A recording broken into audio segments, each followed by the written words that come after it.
So for the last 20 years, I've presented and sometimes hosted parts of the San Francisco Writers Conference. It takes place typically during the weekend of Valentine's Day in San Francisco at the grandest hotel the city has to offer. I've done it for 20 years because I've been recruited by people like Brad Henderson, Michael Larson, and Elizabeth Pomada. Michael and Elizabeth founded the conference more than 20 years ago, and it's continued on in excellent hands in the interim. One of the most impressive characters to come out of this conference is Lissa. I'll just name her last name because she's a public figure. It's Lissa Provost.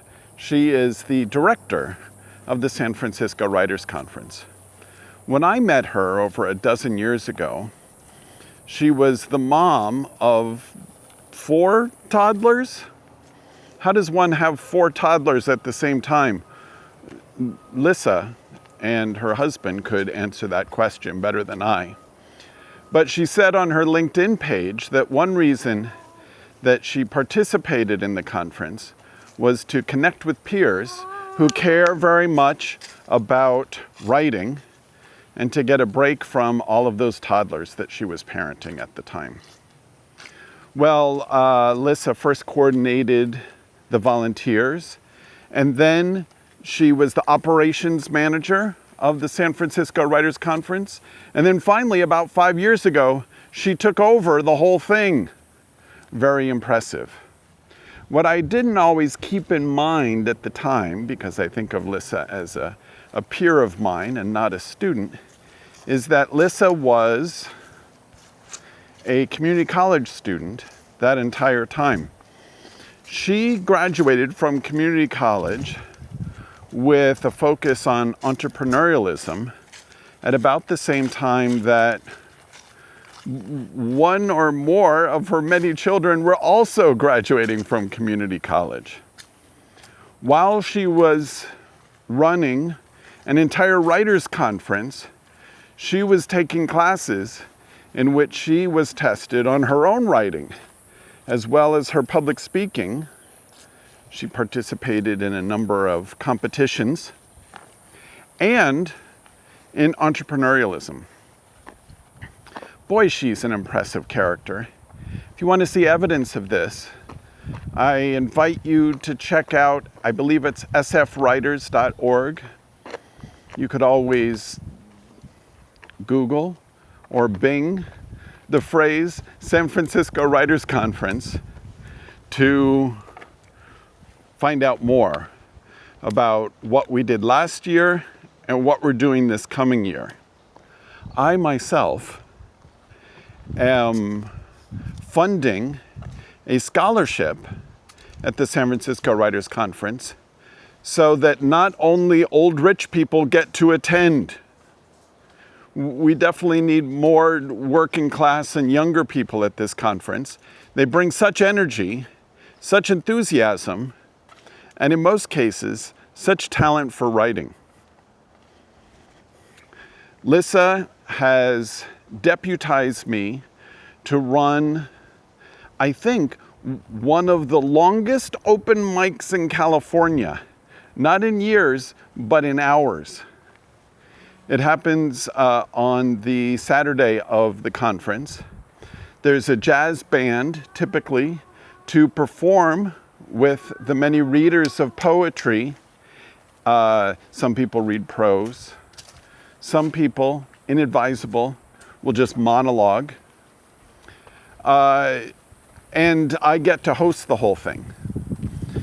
In February of 2026, I think we had 67 people on the open mic list. Now, they did not all read in the same way that not everyone who starts a marathon finishes the marathon. Am I right, people? But I always enjoy it. I get free non-alcoholic beverages to fuel my focus and to keep people to 3 minutes or 2 items, whichever is shorter. The next to last person to read at the open mic is always Lissa Provost, the director of the San Francisco Writers Conference, recent college graduate. Therefore, she qualifies by the letter of the law as a student, if not directly one of my students, as a student in this series of remembrances of Dr. Andy's favorite students. And she is the second to last person to read. She's doing some fascinating entrepreneurial projects, and I think some publishing projects as well. And then I'm the absolute last person to read. When we start the open mic, we have a sea of attentive watchers and listeners. Perhaps 200 people fill the room, enjoying the drinks. By the time we finish, 3.5 hours later, it's Lissa and myself, the jazz musician, if he hasn't passed out, and maybe a dozen others. Some of whom, I bet, are the staff waiting for us to stop talking so that they can finish cleaning up after us. Well, thank you, Lissa, for giving me so many different sorts of opportunities to present and speak and MC at the San Francisco Writers Conference. And congratulations on recently graduating from college. You remind us all that the College of Parenthood allows you to take a number of steps towards entrepreneurial excellence. And you show that with your leadership of this nonprofit organization known as the San Francisco Writers Conference. This sounds a little bit like it has been a sponsored message, but it hasn't, except insofar as they sponsor the free presentations that I give every February. Check it out at sfwriters.org. And if you've made it this far in the video, thank you. I'm surprised. Check out the other video that YouTube and its algorithm thinks you might enjoy. Like and subscribe, and I'll see you next time with another remembrance by Dr. Andy on his YouTube channel, Diary of a Quizmaster. Bye-bye.